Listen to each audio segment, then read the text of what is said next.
हाँ, production function जो chapter हमारा, उसमें अभी तक हमने पढ़ा प्रोडक्शन के बारे में, प्रोडक्शन फंक्शन के बारे में, और साथ में लॉन्ग टर्म, शॉर्ट टर्म जो ड्यूरेशन होता है उसके बारे में, fixed factor and variable factors के बारे में, और साथ में हमने पढ़ा रिटर्न टू वेरिएबल फैक्टर्स के बारे में। ठीक है, रिटर्न टू वेरिएबल फैक्टर को एक बार फिर से मैं आपको बता दूं, रिटर्न टू वेरिएबल फैक्टर का मतलब होता है जब शॉर्ट रन में आप अपने प्रोडक्शन को बढ़ाना चाहते हैं तो in that case you can't change all the factors.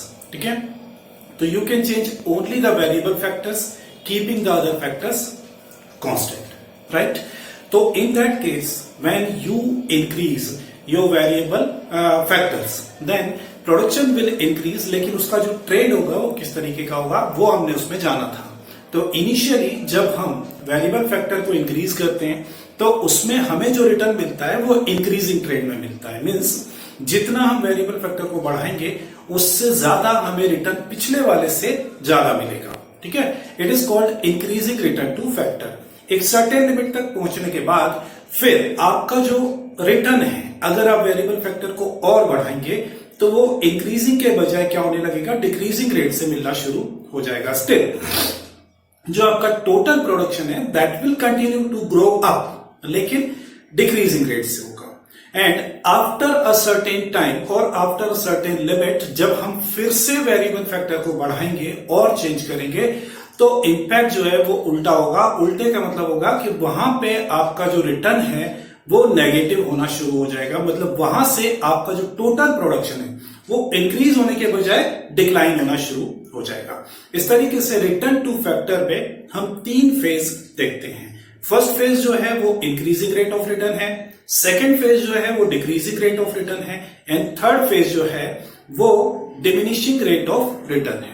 ठीक है, इसके अलावा हमने पढ़ा था concept of product. Concept of product में हमने देखा था total product, then average product and then marginal product. जो टोटल प्रोडक्ट था सिंपल सा चीज है कि एक सर्टेन टाइम लिमिट में, सर्टेन टाइम पीरियड में आपके जितने भी फैक्टर्स ऑफ प्रोडक्शन आप इनपुट डालते हैं उन सब से जो टोटल प्रोडक्शन होता है उसको हम बोलते हैं टोटल प्रोडक्ट। ठीक है, एंड जो एवरेज प्रोडक्ट है, एवरेज प्रोडक्ट में हम क्या करते हैं, टोटल प्रोडक्ट को divided by number of variable unit से जब डिवाइड कर देते हैं तो वो बन जाता है हमारा एवरेज प्रोडक्ट। और जो मार्जिनल प्रोडक्ट है उसका कंसेप्ट ये है कि whenever we increase one more unit of variable factor then there is something change in total output. Total product में जो इंक्रीमेंट होता है due to increase one more variable factor, तो उसके कारण जो हमारे टोटल प्रोडक्शन में वेरिएशन आता है, जो चेंज होता है, जो एडिशन होता है, उसको हम बोलते हैं मार्जिनल प्रोडक्ट। ओके, ये चीज हम पहले डिस्कस कर चुके हैं। अब आज मैं आपको बता रहा हूं कि जो तीन फेजेस होते हैं, जो increasing rate of return, decreasing rate of return and negative rate of return, उसके पीछे क्या कारण हो सकते हैं। ठीक है, तो यहां पर वो लिखे हुए हैं मैंने। फर्स्ट पहले हम इसको डिस्कस करेंगे, उसके बाद उस चीज के बारे में फिर से डिस्कस करेंगे। तो पहला जो फेज है increasing rate of return.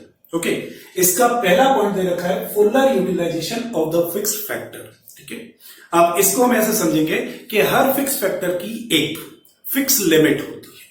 Fix limit तक जब तक आप उसके साथ में वेरिएबल फैक्टर का कॉम्बिनेशन ऑप्टिमम लेवल तक ले जाते रहेंगे तब तक उस फिक्स फैक्टर का पूरा यूटिलाइजेशन जब तक आप नहीं कर पाएंगे तब तक आपको जो रिटर्न मिलेगा वो हमेशा इंक्रीजिंग रेट से मिलेगा।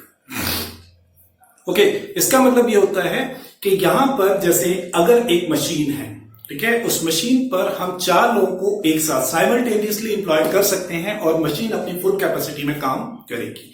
अगर उस मशीन पर हम सिर्फ और सिर्फ एक ही एम्प्लॉय को इंप्लॉय करेंगे तो ऑब्वियस है कि मशीन अपनी फुल कैपेसिटी में काम नहीं कर पाएगी। ठीक है, और फुल कैपेसिटी में काम नहीं कर पाएगी तो आपका जो आउटपुट आएगा वो बहुत ही कम आएगा।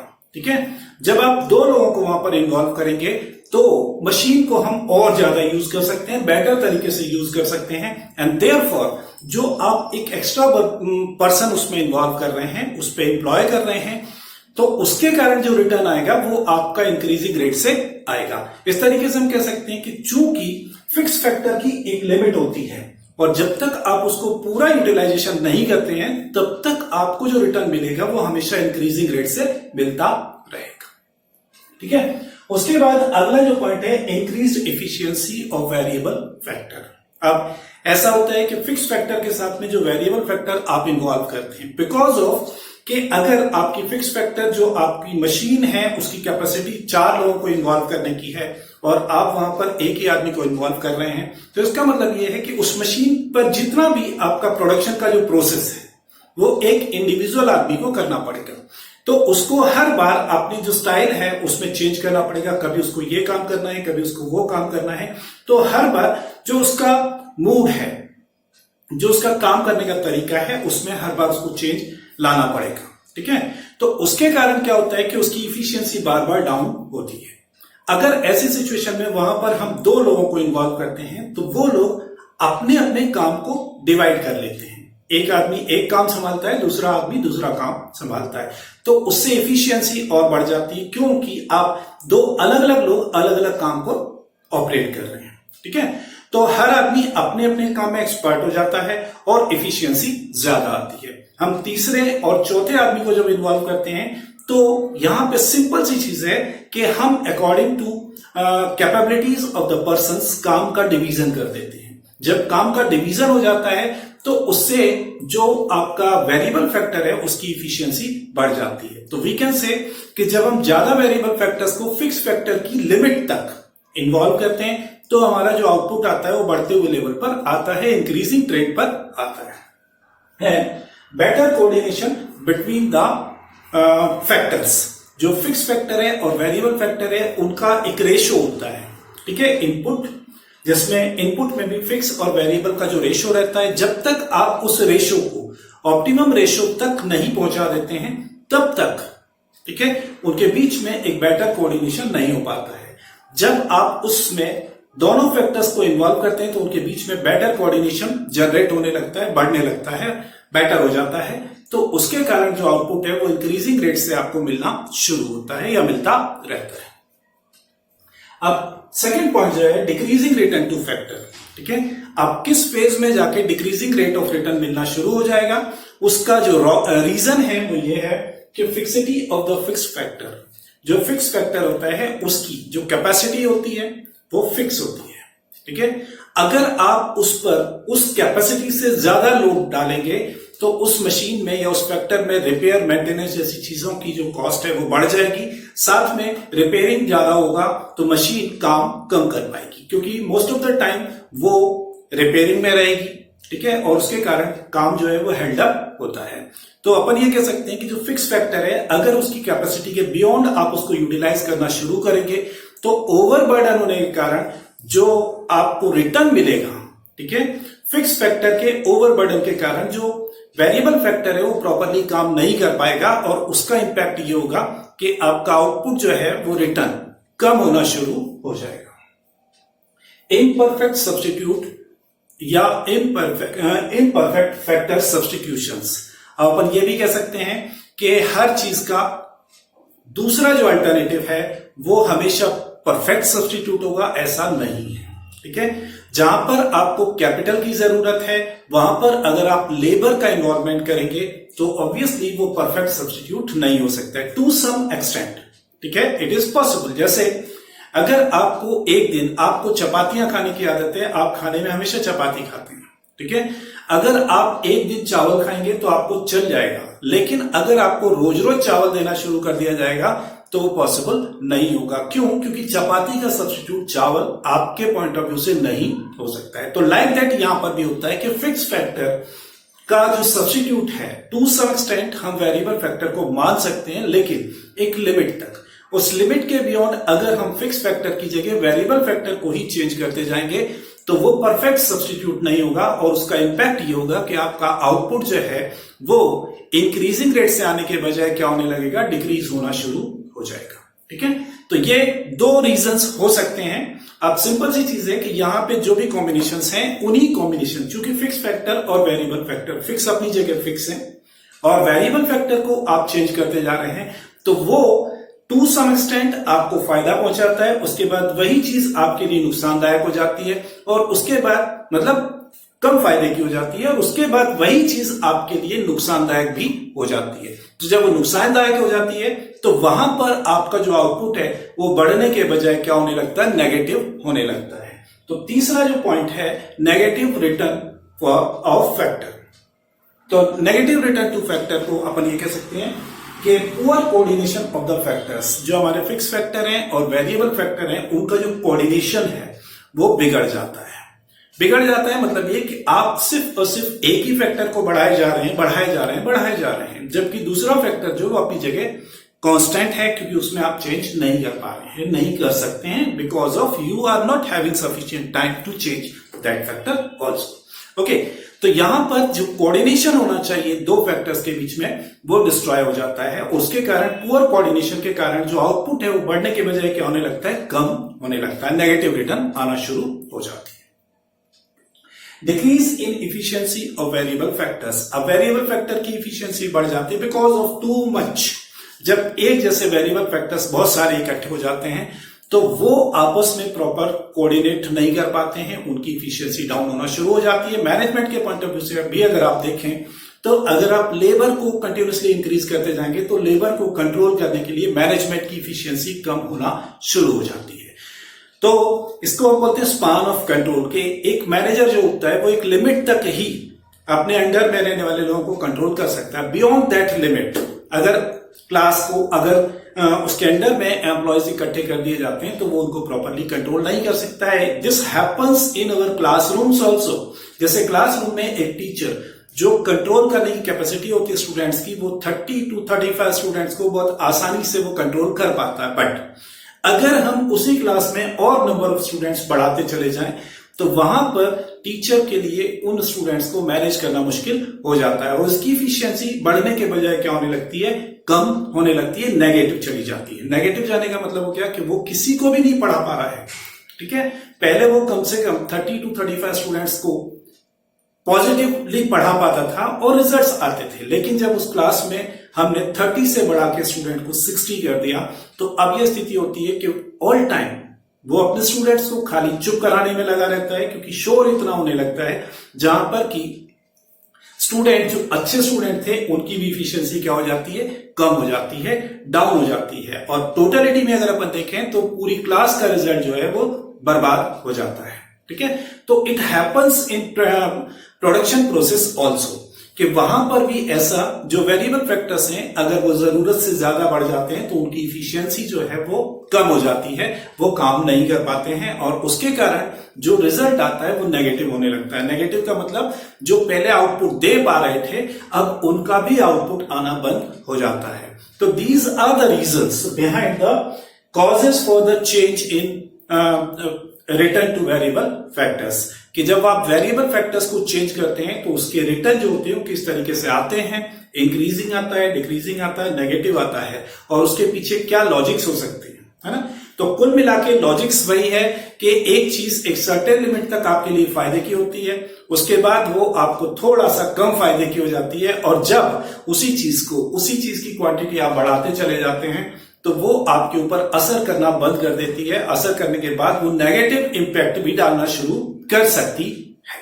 ठीक है, जैसे कहा जाता है कि अगर आप बियर पीते हैं, सपोज करें अगर आप कोई भी मेडिसिन लेते हैं, मेडिसिन इनिशियली आपके ऊपर इंपैक्ट डालती है लेकिन जब आप उसके एडिक्ट होने लगते हैं धीरे धीरे तो वो उसका असर होना कम हो जाता है। इसी तरीके से प्रोडक्शन में भी होता है कि अगर आप एक ही एक वेरिएबल फैक्टर को बढ़ाते चले जाएंगे तो उसका जो रिजल्ट है वो पहले पॉजिटिव रहेगा, पॉजिटिव के बाद कांस्टेंट हो जाएगा, कांस्टेंट के बाद वो नेगेटिव आना शुरू हो जाएगा। ठीक है, तो दीज वर द रीजंस। अब मैं आपको डिस्कस कर रहा हूं, इससे पहले भी मैंने शायद आपको डिस्कस किए थे कि relationship between the total production and marginal production and then average production and marginal production, इनके बीच में क्या रिलेशंस हैं।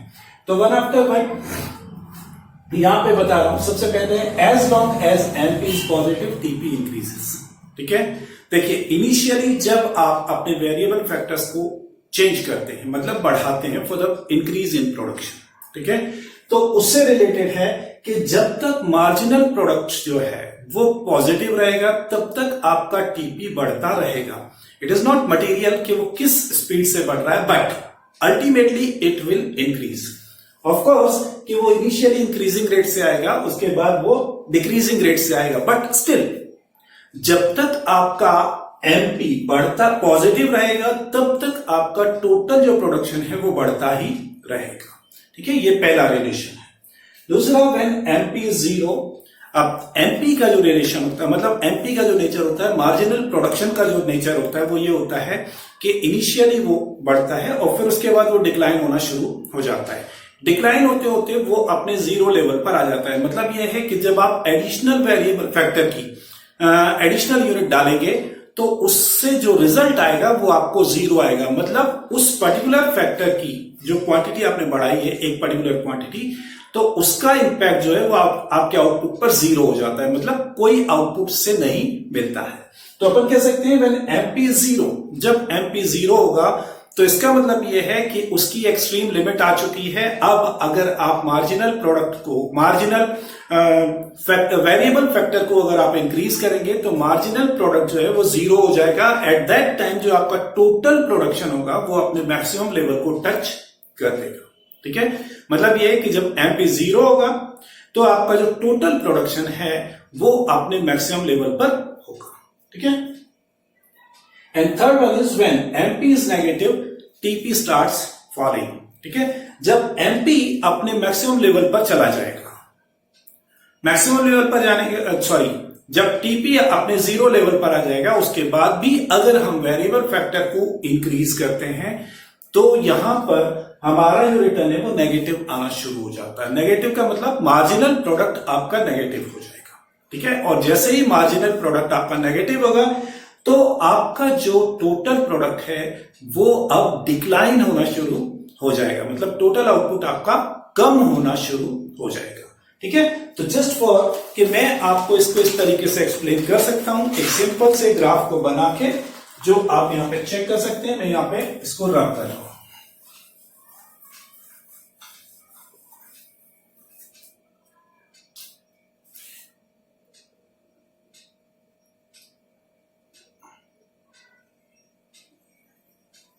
यहां पे हमारे वेरिएबल फैक्टर्स के यूनिट्स होते हैं जिनको हम यहां पे इंक्रीज कर सकते हैं।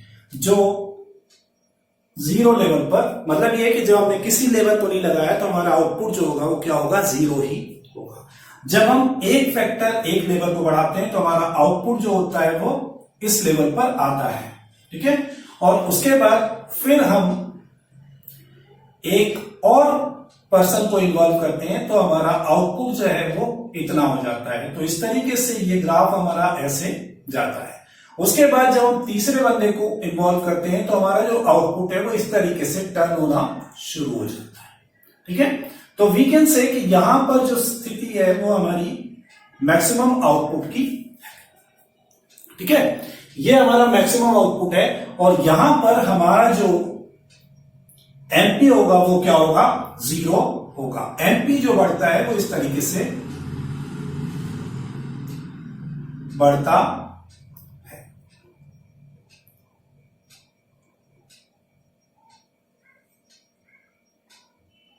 यहां पर ये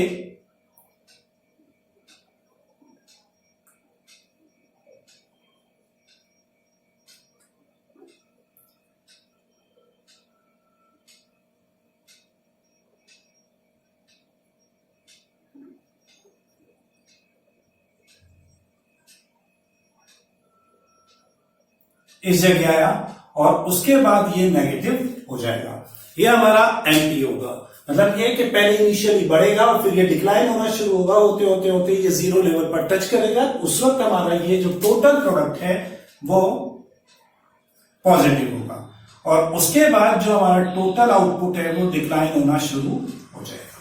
ठीक है, तो अगर व्हेन एमपी इज नेगेटिव, जब एमपी नेगेटिव होगा तो हमारा टोटल प्रोडक्शन जो है वो कम होना शुरू हो जाएगा।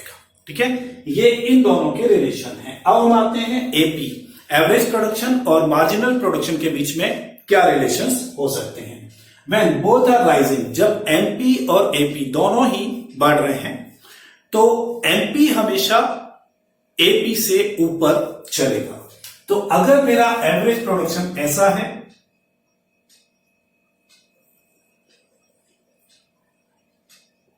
ठीक है, तो ये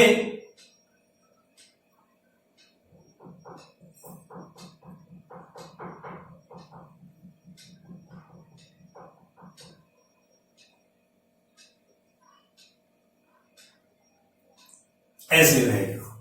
ठीक है, एक रफ बनाया मैंने कि जब दोनों बढ़ रहे हैं, ठीक है, जब वैन बोथ आर इंक्रीजिंग, जब ये दोनों इंक्रीजिंग हो गए तो एमपी जो है वो हमेशा राइजेस एट फास्टर रेट। तो जो एमपी होगा वो हमेशा when MP is equal to AP, AP is at its maximum level. जब एमपी और एपी दोनों बराबर होंगे तो उस वक्त जो एपी है वो अपने मैक्सिमम लेवल पर होगा, ये यहां पर है, और इसके बाद ये एपी जो है वो डिक्लाइन होना शुरू हो जाएगा।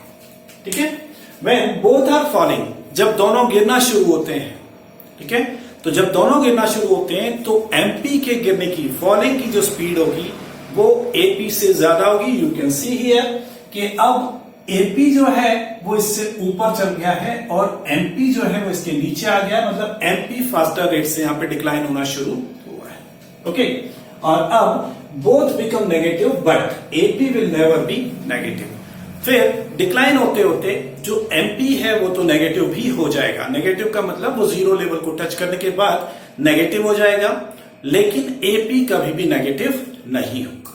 ठीक है, एपी हमेशा ही पॉजिटिव रहेगा, क्योंकि जैसे ही एमपी नेगेटिव हो जाता है तो नोबडी विल वर्क। उसके बाद कोई भी बंदा वेरिएबल प्रोडक्शन को बढ़ा के अपने प्रोडक्शन को चेंज नहीं करेगा, क्योंकि वहां उसको फायदा होने